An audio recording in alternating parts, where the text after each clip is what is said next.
Bandwidth for changelog is provided by Fastly. Learn more at fastly.com, and we're hosted on Linode servers. Head to linode.com/changelog.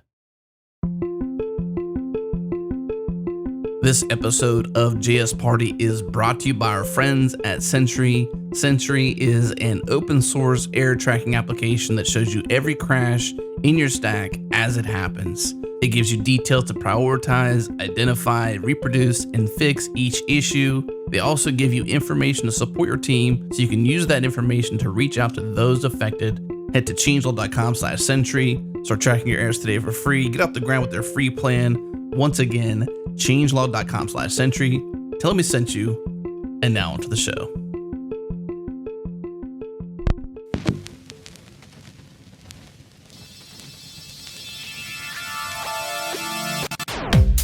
Welcome to JS Party, a weekly celebration of JavaScript and the web. Tune in live on Fridays at 3 p.m. US Eastern at changelog.com/live. Join the community and Slack with us in real time. Head to changelog.com/community. Follow us on Twitter. We're at JSPartyFM. And now on to the show. Welcome to JS Party. We're at the party every week with JavaScript. I'm Mikeal Rogers. I'm Rachel White. And I'm Alex Sexton. And on the show today, we also have Kat Marchán and Rebecca Turner from NPM. Why don't y'all say hi? Hi. Hi. So let's jump right into it. We really want to talk about NPM 5 today. We're really excited about it. So why don't you tell us a little bit of the backstory behind NPM 5 and why this is such a big deal release? It's kind of a big deal.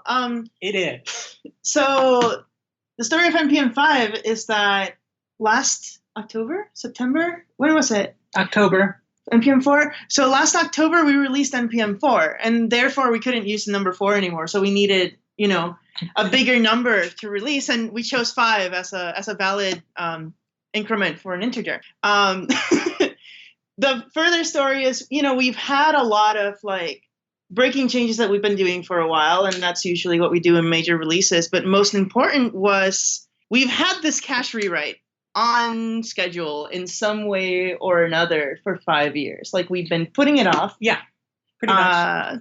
It was meant to be this rewrite that we expected it to be mostly an internal improvement, right? It was going to maybe speed things up slightly. Maybe it was going to fix a lot of our issues, but we mostly saw it as this architectural improvement. And sometime early last year, we decided that we're just going to bite the bullet and we're going to do the cache rewrite. We've been talking about it for 5 years. We have closed many issues going this will be fixed by the mythical cache rewrite that we've been talking about for 5 years. And so we were like, all right, when can we next do it? We can probably do it for Q1. And so that's the schedule that we set for ourselves last year. Yeah, and then Kat started playing around with it in November. Yeah, it was November. It was when I started looking at it. And we first started to actually see results I think you tried it out in late January. Late January, early February is when I could actually integrate it. And we were really surprised to find that it was unbelievably faster. The old cache I still don't know how it was as slow as it was. It was slower than just fetching from the network sometimes, if it was faster at all. It was just not very fast. We still don't know why it was that slow, but it was. That's interesting. I'd be interested in that data. You figure what might happen, tell us, because I have no idea. So it's faster, much faster. I don't think that's the only performance update though, right? There's a couple other things you did to improve the performance around this time. Yeah, I mean, that got us a 5x speed increase over older NPMs. And then it was wow, that was a lot faster. And now other improvements start to actually seem meaningful. What before would have been well, that's a 10% improvement in speed, but it was taking so long anyway that it wasn't a big win. Now it was. So yeah, we did a bunch of other things. Probably the single biggest aspect of the speed in the new version is the new lock file shrink wrap support. Yeah. That having those allows the install to be much faster. It's part of the reason we made a lock file by default was just speed. Yeah. NPM 5 was the speed, and I'd say the second one was usability improvements that we did. Yeah. We were just all right, it's a major version. people care about usability. What can we do to make this tool like easier to use? And some insight here, like there's a reason that we didn't save by default for so many years, right? Like you have to understand that NPM was originally designed, intended for, and used as a library, like a node library developer's tool. It is almost ideal. It is practically ideal if you are a node developer writing libraries to publish on the NPM registry. That is what Isaac designed it for. It was designed for a very specific workflow. And NPM library authors are not the people who use NPM the most these days anymore, right? Like the registry is too big. Library authors were the majority of node developers in 2012. Not so much now. Now we're pretty much developers, right? So in that vein, one of the things I was excited to see was the Symlink stuff. So yes. Stripe, where I work, has a mono repo, and we definitely have some like jujitsu around like trying to move libraries that are in our thing into our dependencies, but have like dependencies still work among our sub dependencies all in the same repo. And the Symlink stuff seems to solve a bunch of that. Can you explain how that works? Or I guess I kind of did part of that, but sure. I enjoyed that. So what we did is we made it so that we've had this file specifier since NPM 2. So you could like npm install a local directory. And it was added in at the very end of the NPM 2 development cycle, and it wasn't super well integrated into the rest of the NPM product. So like what went into the shrink wrap was never fully specified and has varied over time in various bad ways. Because when it was originally put in, the fact that it even worked in shrink wraps was kind of an accident. When we were working on designing NPM 5, one of the things we wanted to do was to make the shrink wrap situation, and thus block files generally, make more sense and work better. And so one of the pieces of that was defining what do file specifiers do. And we're having a lot of problems figuring out like how this should work until we got the idea that maybe these should just be links. And by making file specifiers install to links, it solved all of the other problems we were having with that. And it turns out it's super useful. And this is actually, there's a module on the registry called link local, which was already doing this. So we essentially just took the behavior of link local and implemented it as core NPM behavior. That's interesting. There are some, like the mono repo use case, that there's still quite a bit of work to be done there as far as like smoothing that out. I would expect to see more. I expect more on that in the next like coming 6 months. Cool. We have a number of ideas we think will make that better. Incidentally, like internally, NPM's like own website has moved towards a mono repo, so we're getting to like dog food that pretty strongly now. It's encouraging. Yeah, I have to say, like, my favorite feature actually probably is the default save stuff. I think that the first bug in most of my packages that I received from other people is you forgot to actually add this dependency, because I use save for, -- save for half of the things that I installed and then not one of them. And this just completely solves that. I'm so excited about it. Me too. I think we've been pushing to try and do this for a while, but it's like, how do we push this in? Like, this is a serious change in people's NPM workflow, right? Like, this is not a change that we could do lightly, as small as it seems. But it basically became non-optional when we decided to do the package locks. Mm-hmm. Yeah. Let's get into that. Like, that's a really, really big change in terms of default behavior, right? Yeah. We're moving to optimize the default path for users as much as possible. Like, we are also like, we're trying to cut back on how much configuration you can do, and make things like configurations more binary seeming, rather than, so instead of saying like, oh, here's your cache min, here's your cache max, now you have 3 options. You have -- offline to force NPM to use offline or crash, prefer offline, which is essentially cache min 999999, and then prefer online, which forces the cache to check that everything is fresh. Like cache min 0. Yeah, like cache max 0. No, because it's still 3 or 4 checks. Right. Cache max would make it not even 3 or 4 check. Right. So we have stuff on the pipeline now. Things like I've talked about -- low mem, which I need to spec out and hopefully get in something like that. Yeah, that would be really exciting. Yeah. So literally a mode, an NPM that like drops concurrency massively and then makes sure to stream everything. So you have like very, very low memory usage for NPM, which is great for people running on constrained VPSs. and embedded systems, which is a surprisingly common use case. Mm-hmm. That is interesting that the install would happen on the embedded system versus somewhere else and then just load it on. Right. But it's because they do, it's just because like that has been people's like development mode. Like they want to do their development on it. I imagine for like deploying it, they wouldn't do it that way, I would hope. But while they're working on it, they still have like the little, Raspberry Pi sitting next to their computer. Mm-hmm. Yeah. It's easier than having to do all the setup to do deployments to clients. I think one of the primary overarching stories behind a lot of this is most people do a thing and they do that thing and they're like, how come NPM doesn't do this? And I think no one's invoked the Yarn word yet, but I think a lot of what Yarn was, hey, there's this use case that if we take away all these other constraints that NPM has and all these other things that they have to do, then we can do this other thing very quickly and add some features. And it seems like a primary story of NPM is that there are a lot of different use cases, and continuing to support all those like has very unique challenges in places that people don't even consider.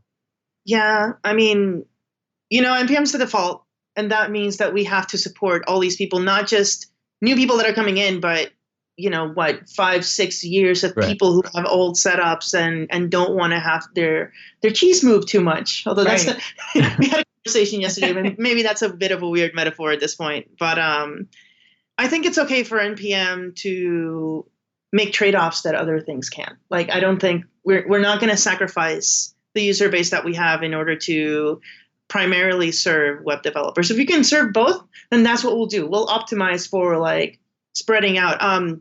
Another aspect of NPM 5 is that it is probably our most significant step in a while towards breaking NPM down into significant chunks, with the intention of, like, the dream here is the platonic ideal, if you will, is to be able to take all the components that NPM uses right now, pick only the ones that you like and need, and then cook up your own package manager for your particular community.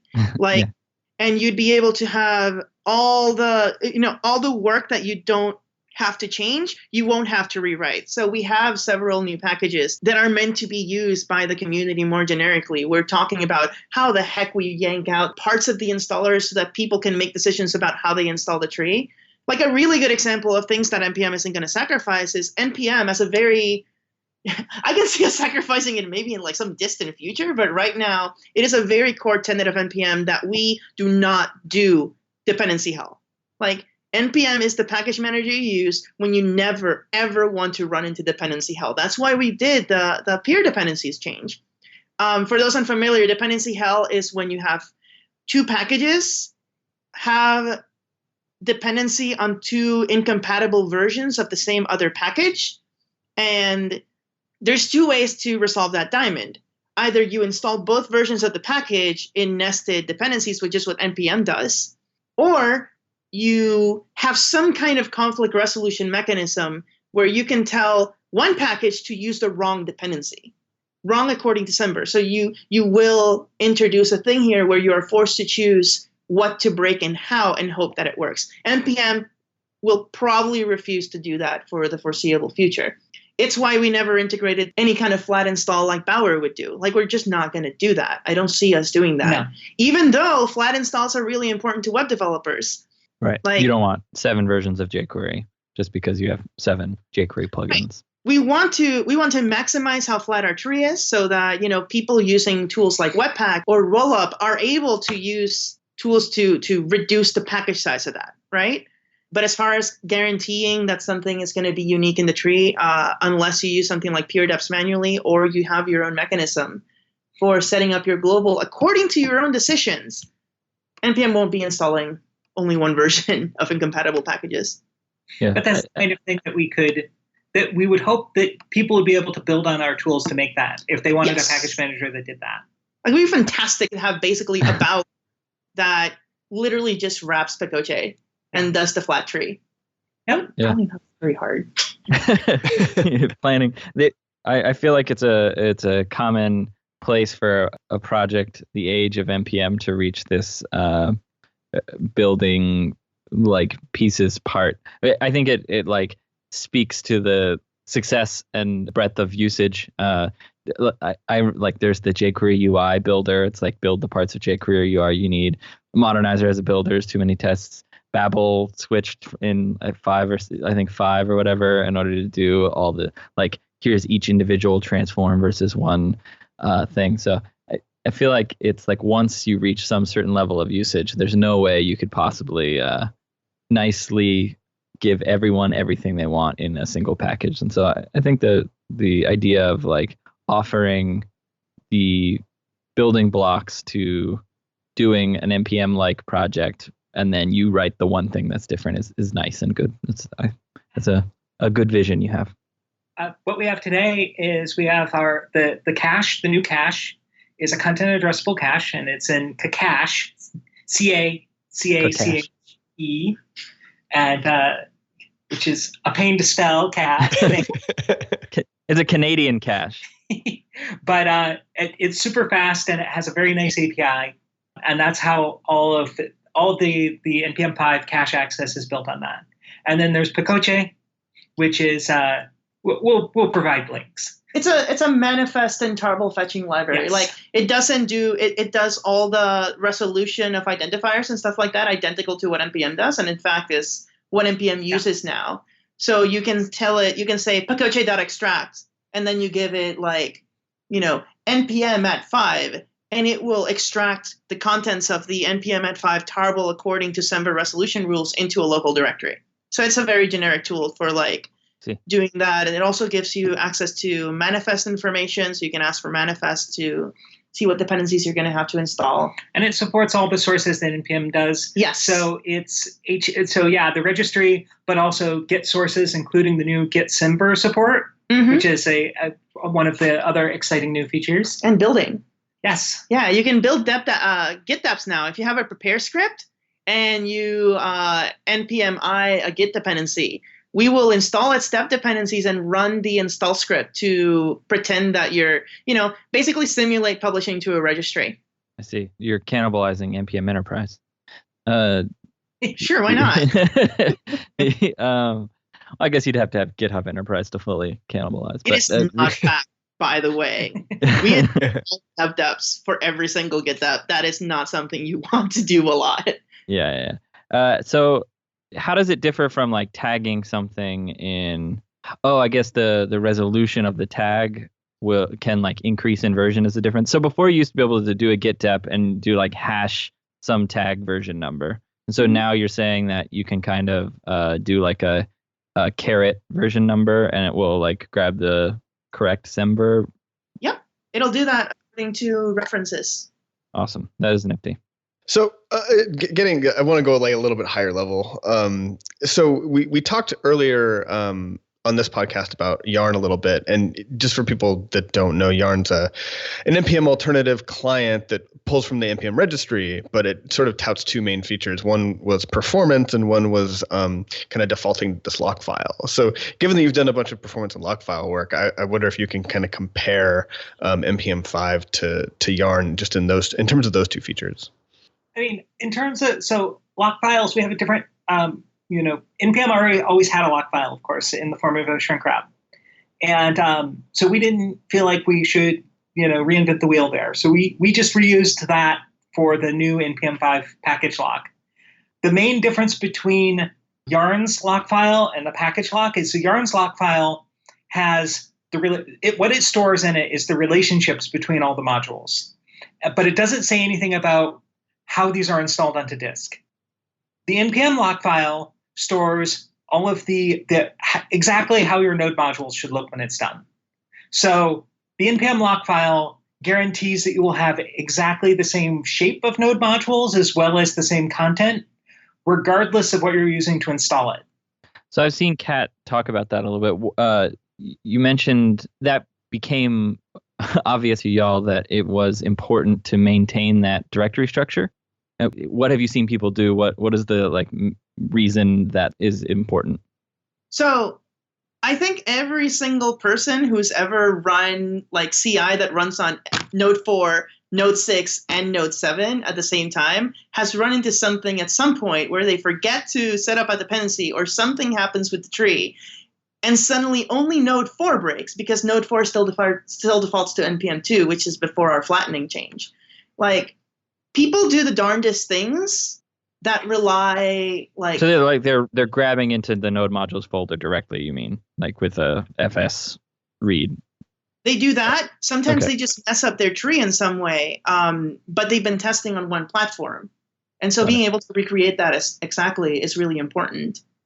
Yeah, I mean, in a perfect world, this wouldn't be the case. And certainly, like when we introduced NPM 3, we thought we were going into that perfect world, and we learned very quickly that was not the case. So people are doing all kinds of scary things to their node modules. I mean, people are doing things like having their install scripts install more modules. Like, that's a thing that people do. It's not a thing I recommend. But it's I really don't recommend it. Nested installation, npm install that kicks off an npm install. Yeah. Or download this tarball and extract it here, and some of that includes node modules. I see. Node Project Phantom does that in various ways. Yeah, those of course don't affect the module. That's true. One of the reasons I think Sam, who helped with Yarn a little bit, was interested in doing Yarn was because of the like ability. It was like a vulnerability. I'm very fuzzy on this, but like you could kind of like do a lot of things with the post install script stuff. Is that changed at all in npm 5? No, and it didn't change in Yarn either. Okay. I mean, we heard that too, and it was very interesting because by the time Yarn was released, it was running all the scripts again. You've always been able to run NPM with ignore scripts, which makes it so it doesn't run any of those. That's been a feature since NPM 1. Like, if that's a concern of yours, you can set that up. It means you can't compile anything. Would things break? Oh, yeah. Yeah. Okay. That's probably why Yarn put it back in, because they realized the ecosystem very intimately relies on those build scripts. Everything, not just JIP, but people do all sorts of things in their install scripts just to set up their modules, and we have the ecosystem we have. Is there like a plot for some sort of way to make that safe in the future? I mean, you're running someone else's code on your computer. Yeah. I mean, you're doing that when you put the module in there, right? Like your program's going to require that module, and it could do anything. Yeah. So there is no way to make that safe. Like, there is no such thing as a code library that makes that safe, unless you're explicitly manually vetting every module that comes through. And even then, there are always, bugs. Yeah. There are services that provide this kind of security. That's why we have NSP. That's why we have like Lift Security. That's why we have SNIC. Is that how you pronounce it? SNIC. You can also, you're empowered to do, like, if you're really paranoid about the stuff, aside from reviewing them, you can also run them in jails or VMs to make sure that nothing escapes. Right. But that is kind of what you have to do, and this is something that affects pretty much every package manager in existence. Pretty much, like you. I mean, everyone that isn't that doesn't essentially have an editorial board accepting packages. So, like, OS package managers tend to have that.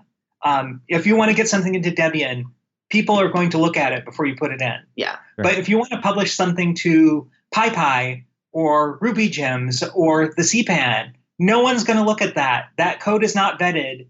There is no approval process. So it can have anything.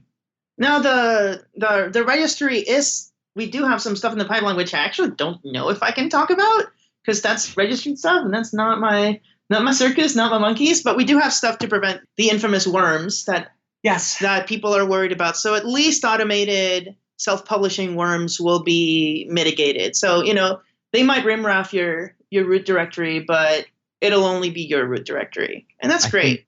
I think that might be the thing that I was thinking of specifically.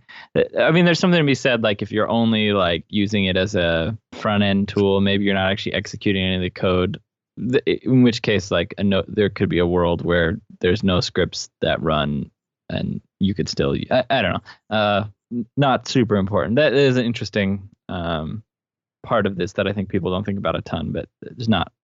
I didn't know any good solutions other than like throw everything in a container. So that seems to be.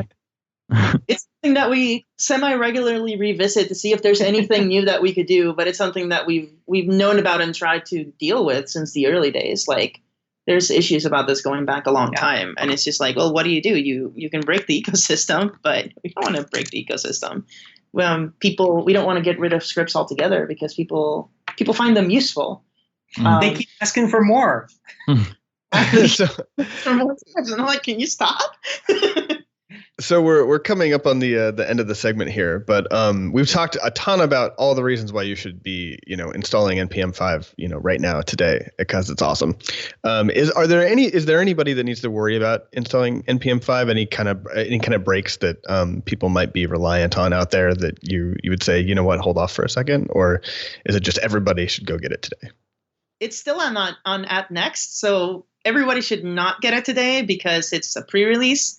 There are known issues. We are tracking those and fixing those as fast as we can, because now that, as we said, we have a lot of users. We have a lot of very creative users who really do their own artisanal, bespoke module setups and installations. So we're finding all that out now as people start using it. We'll have NPM in at latest on Tuesday. That's the plan. Yep. As with any major release of a tool this core, I would say that you try it, you see how it works for your setup. It might work very well for your setup, or there might be things that still need updating. If there are things that still need updating, let us know. We'll get to that. But this is just something that applies to pretty much any software that goes through a major. Yeah, I mean, as far release. as things that we intentionally broke, like the breaking changes of NPM 5, most of those are things like the save by default and the lock file, and the fact that output is no longer 5 miles long. I like that one. That one's nice. We have a little summary now. Yeah, apart from people relying on things that they really shouldn't have been relying on, like very specific parts of the output, there's not a lot that will change for, especially not for consumers of packages. Right. Like a lot of this is mostly on the developer end. If you currently have a shrink wrap, do you need to generate a new shrink wrap with 5?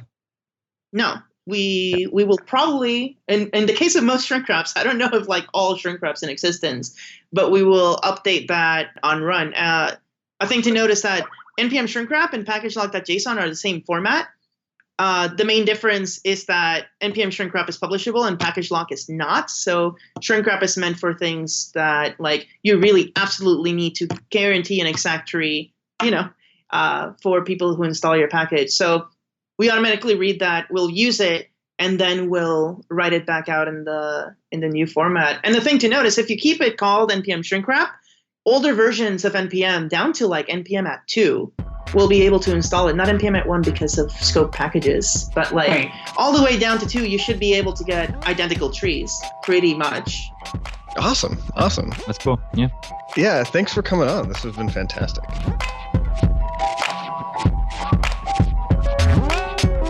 And when we come back, we're going to get into Sheetsee with Jessica Lord.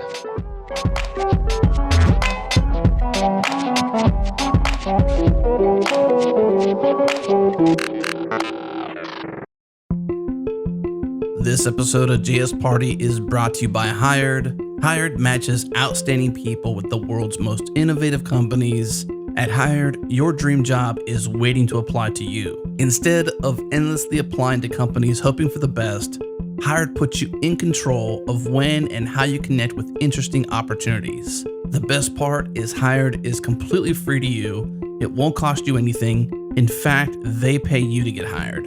Head to hired.com/JSParty. Don't Google it. This URL is the only way to double the hiring bonus to $600. Once again, hired.com/JSParty. And now back to the show.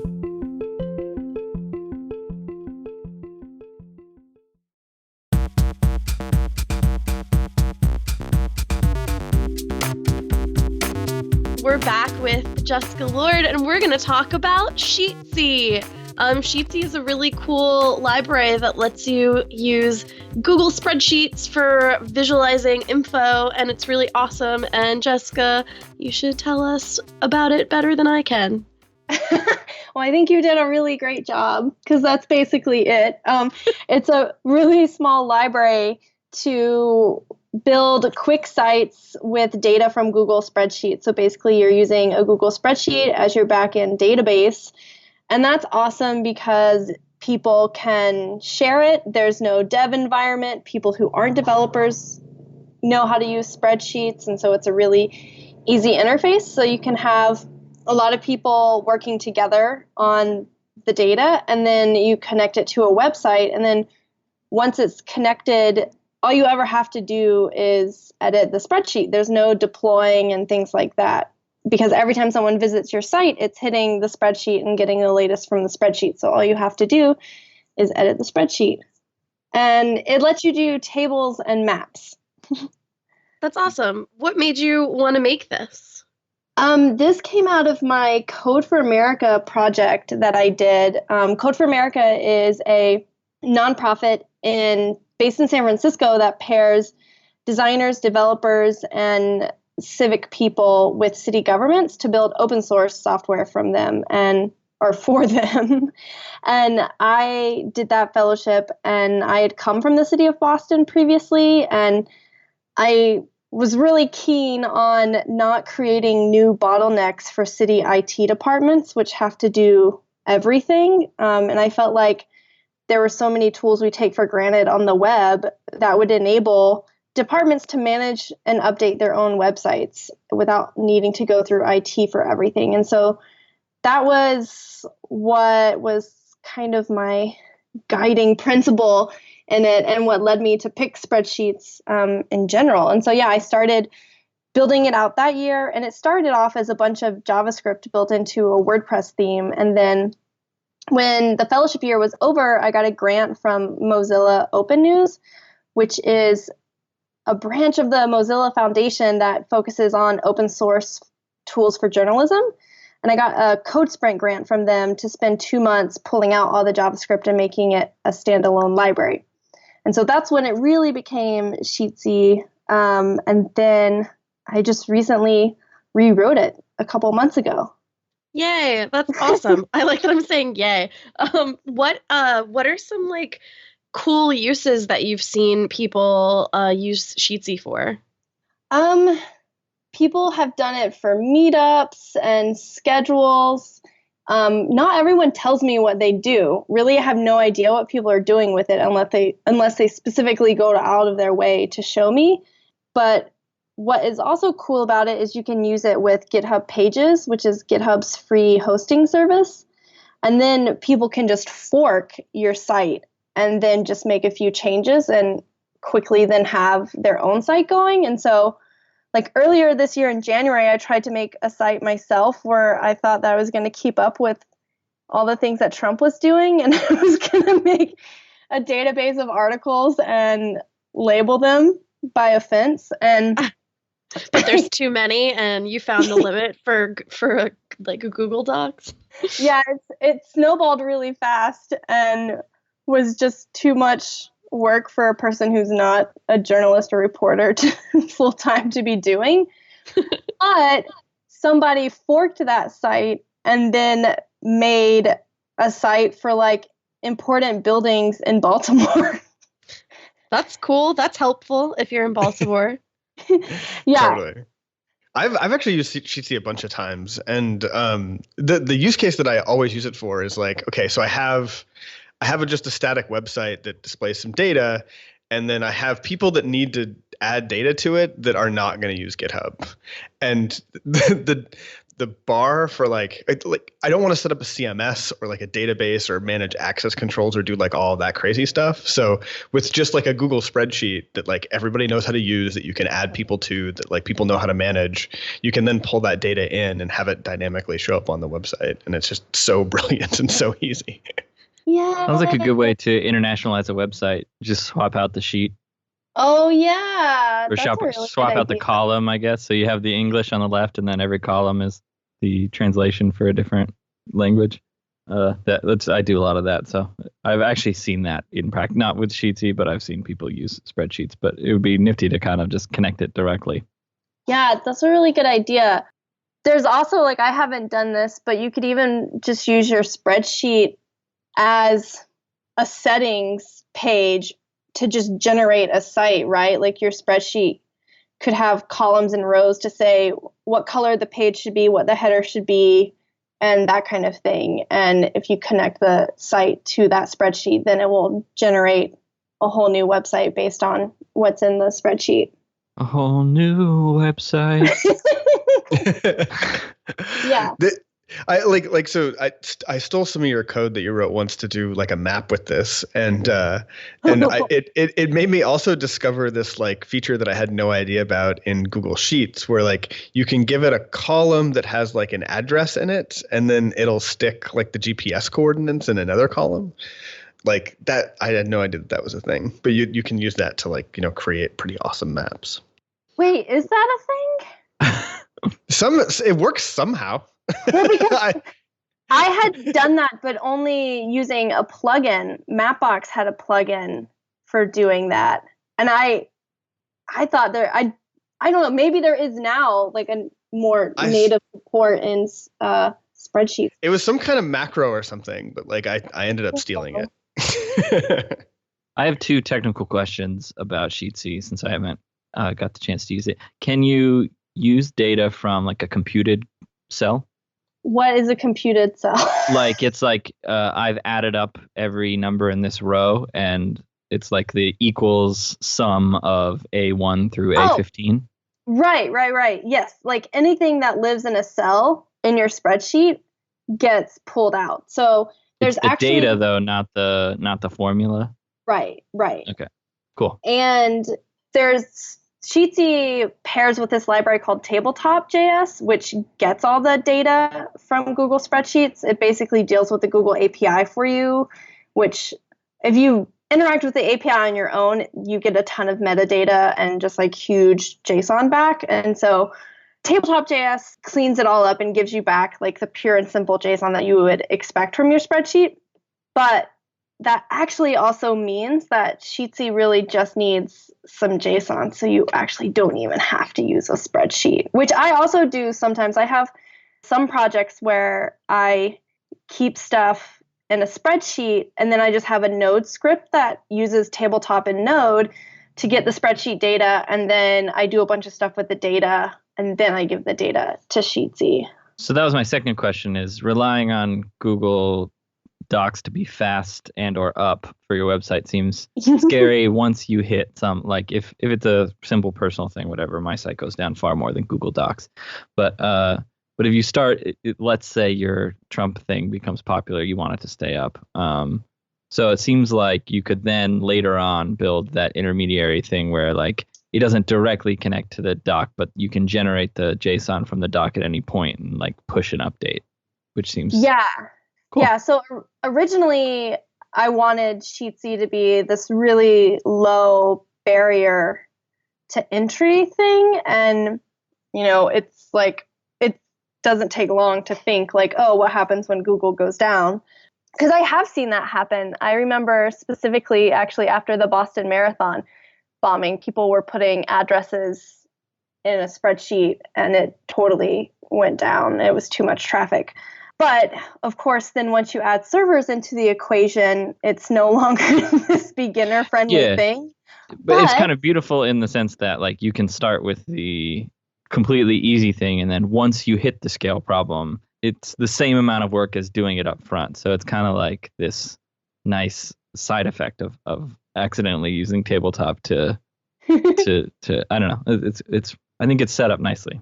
Yeah, but now that there's glitch.com, the greatest new website, I have a sheetsee.glitch.me, and that is that is a Sheetsee template that includes server backup because you get a free node server with every glitch project you do.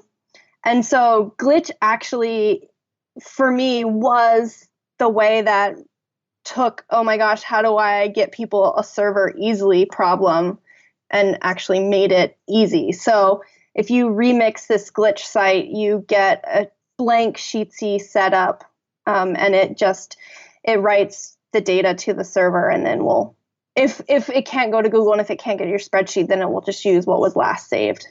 What's the likelihood of it being able to sync with like Pouch on the client to where you can kind of sync data locally, go offline? Is there anybody who's hooked any of that up?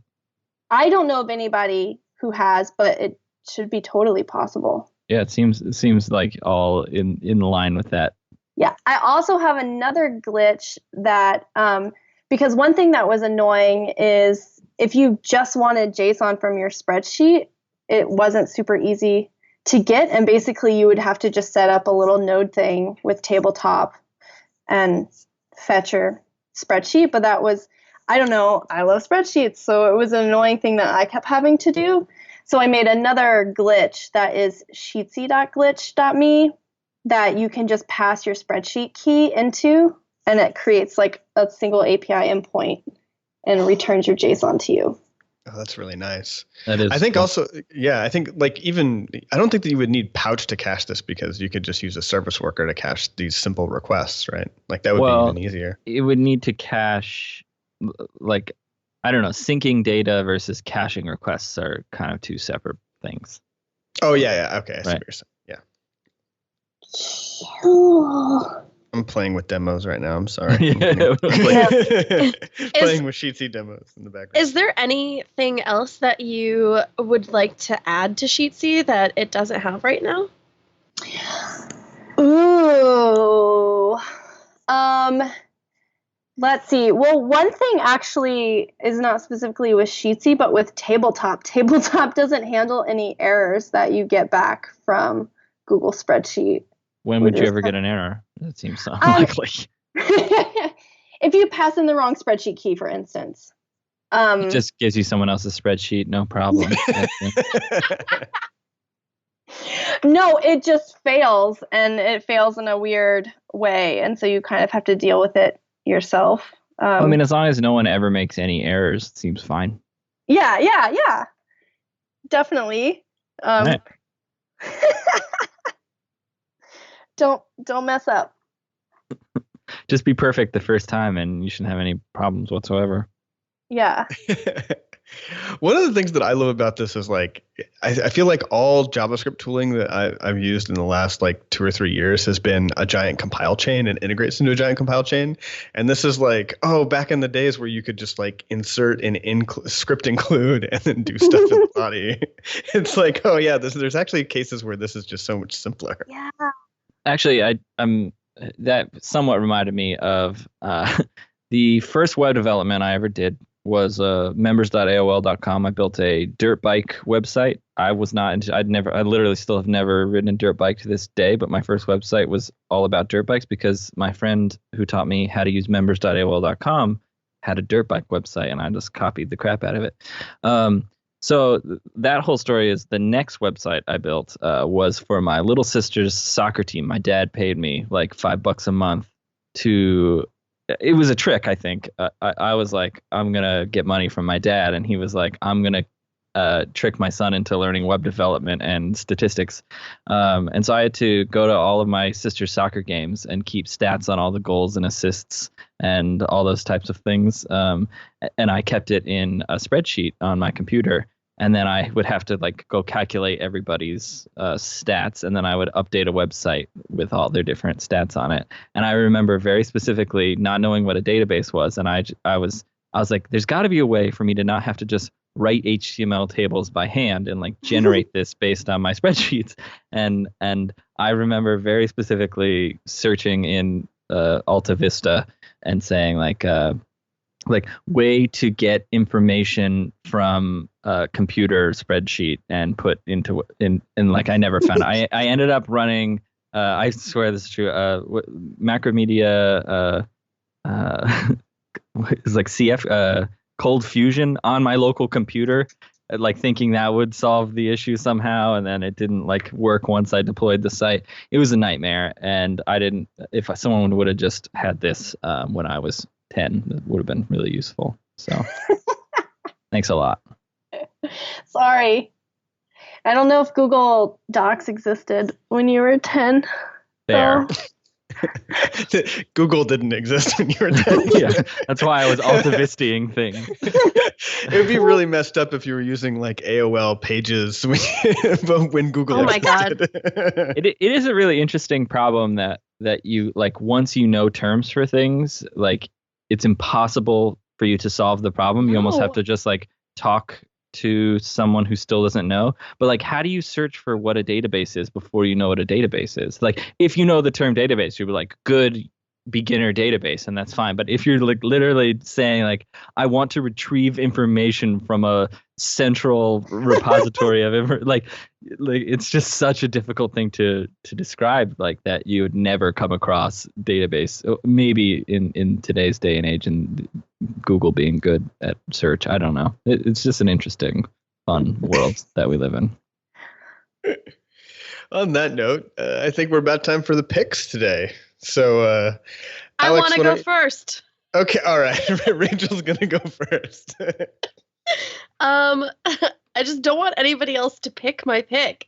My pick of the week is a really interesting repository that someone emailed me about, and I ignored at first, but then other people did not ignore it, and now it's got a bunch of stars on GitHub. It's called ChaosBot, and it's a social coding experiment that updates its own code democratically based on what the people that are involved with the project do. Like, you can vote on things in order to get PRs merged. So it's kind of, it like reminds me of, I guess it reminds me of like Twitch plays Pokemon, or like Twitch builds a computer, or Twitch installs Linux, because the fate of the project is at the whim of the people controlling it. So I think it'll be really interesting to see what they end up making with it. Oh, this is a very interesting experiment. I'm reading this now and I'm actually like fascinated by it. Yeah, it's like, I think when I looked at it, it did not even have a ton of this stuff. And now there's like containerization, and it's got like Vagrant up. And if you can look at like all the open issues and pull requests, and it's interesting how I feel like it was originally JavaScript, maybe not. Like I said, I ignored it at first because I'm a jerk. Now it's just a ton of Python. It's pretty cool. I think my favorite thing here is that they have a death counter. So like people, hack it to merge things that actually break it with the voting mechanism, and they're really upfront about how many times the trunk has died because of this. Yeah. My favorite change that got made was this guy got a PR in so that there was no voting weight on the voting, and he was the sole person that could make decisions, which was pretty cool. Yeah, I don't know. If you look at the issues, or I think it's in the main part. If you scroll down and the rulers section, yeah, the rulers section, it says like it has been ruled democratically. It has been ruled by plasma power and anarchy a couple times. It's really good. Yeah, it's neat. That's awesome. Alex, you want to go next? Well, yeah, I just wanted to mention that I searched for ChaosBot, and the first result is on the Sonic News Network, as in Sonic the Hedgehog News Network. Wikipedia, like they have their own wiki on Wikia, sonic.wikia.com, and apparently there's a ChaosBot in Sonic X number 28, which is a comic. So that's the true ChaosBot. My pick for this week is Bobbly. Is how it's pronounced? Yeah, Bobbly. It's the Billy. Bobbly. If you type its name into the say command, it will pronounce it correctly, apparently. It is Babel Minify. So Stripe, for instance, likes on its website only to ship ES6 code that works in all the browsers that everyone visits our site in. And it's kind of like a fun thing. We can push just real ES6 out without compiling it down with Babel or anything like that. And it's cool. But the bad thing about shipping ES6 code is none of the current minifiers support ES6, and so you throw ES6 code at it, and it'll fail. So you have to compile down to ES5, and then you can minify. So Bobbly is the first, I think, the first attempt at an ES6 minifier. So it'll minify down to the same syntax, just smaller and whatever. And it's still in beta 0.0.1. Which is pretty beta, but for small things, I think it's probably pretty safe. They have some tests against some common open source things that appear to work still as well. So if you are interested in shipping ES 2015 to the browser, it's a good thing to start looking into. I imagine this type of thing will get much more popular. Yeah, I'm using it in, I think, like 5 projects, and only one of them, some module somewhere is doing something that it actually breaks on. It ends up outputting something that's not valid. But that was like 6 months ago. That may be a bug that was fixed. I tried to track it down, but like tracking down bugs in minifiers is incredibly difficult, it turns out. So I kind of gave up on trying to debug it at that point, but I'm really happy with it in the other projects that I'm using it. Cool. Yeah, if you're doing WebRTC experiments, it's easy to just ship ES6 to the browser because there's the Venn diagram of browsers that support WebRTC and don't support ES6 features is not a thing. Yeah. They're basically the same. That's decently true of the like animations and CSS that's written for a lot of the Stripe sites. So it's mostly the thinking is you already have a broken experience. So. Yeah, it's perfect. Okay, so my project of the week is it's called PKG package. It's from Zeit, so they're the creators of Now and Hyper and a bunch of other awesome stuff. It's Guillermo Rauch's new company who started Socket.io, but PKG is something that I've wanted for a long time, which is basically take all of your Node projects, so your code, all your dependencies, everything, and Node itself, and turn that into one single executable file, so that somebody can go and take that and run it on a similar environment, assuming that if you have native dependencies, it's going to have to be on the same architecture, I would imagine. But they can just go and run that wherever. And this is something that Go has had since kind of day one, like they designed it for this. But this has always been kind of a challenge with Node, but they have got it working apparently. So really, really excited about this. Yeah. Jessica, do you have a pick for us? I do. You'll have to just Google this so I don't have to read out the URL, but it's a medieval fantasy city generator.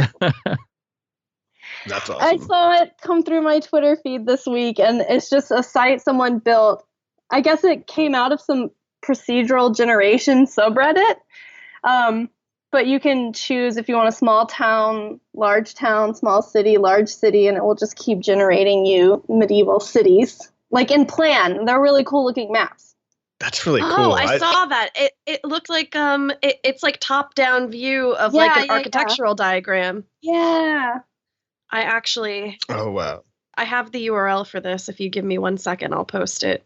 Is it at what tobu.itch? Is that it? Yeah. Okay, we'll have the link in the show notes for sure. Adam Stakoviak just found the link to it and put it in the chat, in the live chat. So. Oh, well, Never mind. If you look at the live chat, you can pull it up. It's really cool. Yeah, this is really, really cool. Wow, and it even has like labels over stuff. That's so cool. Okay, that's awesome. All right, and that's our show for today. Thanks everybody for tuning in. Sorry we were a little bit late on the live broadcast, but that's cool. For everybody, for the majority of people listening to this at home, you probably don't care. Thanks for tuning in. That's all for today. We're out. Thanks, Jessica, for coming on. We really appreciated it. Thanks for having me. And thanks to NPM. Bye, everybody. Bye. I wish I had understood math.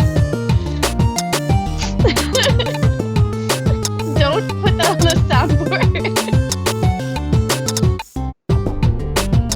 All right, thank you for tuning in to JS Party this week.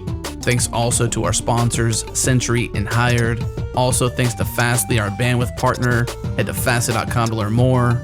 We host everything we do on Linode servers. Head to linode.com/changelog. Check them out, support the show.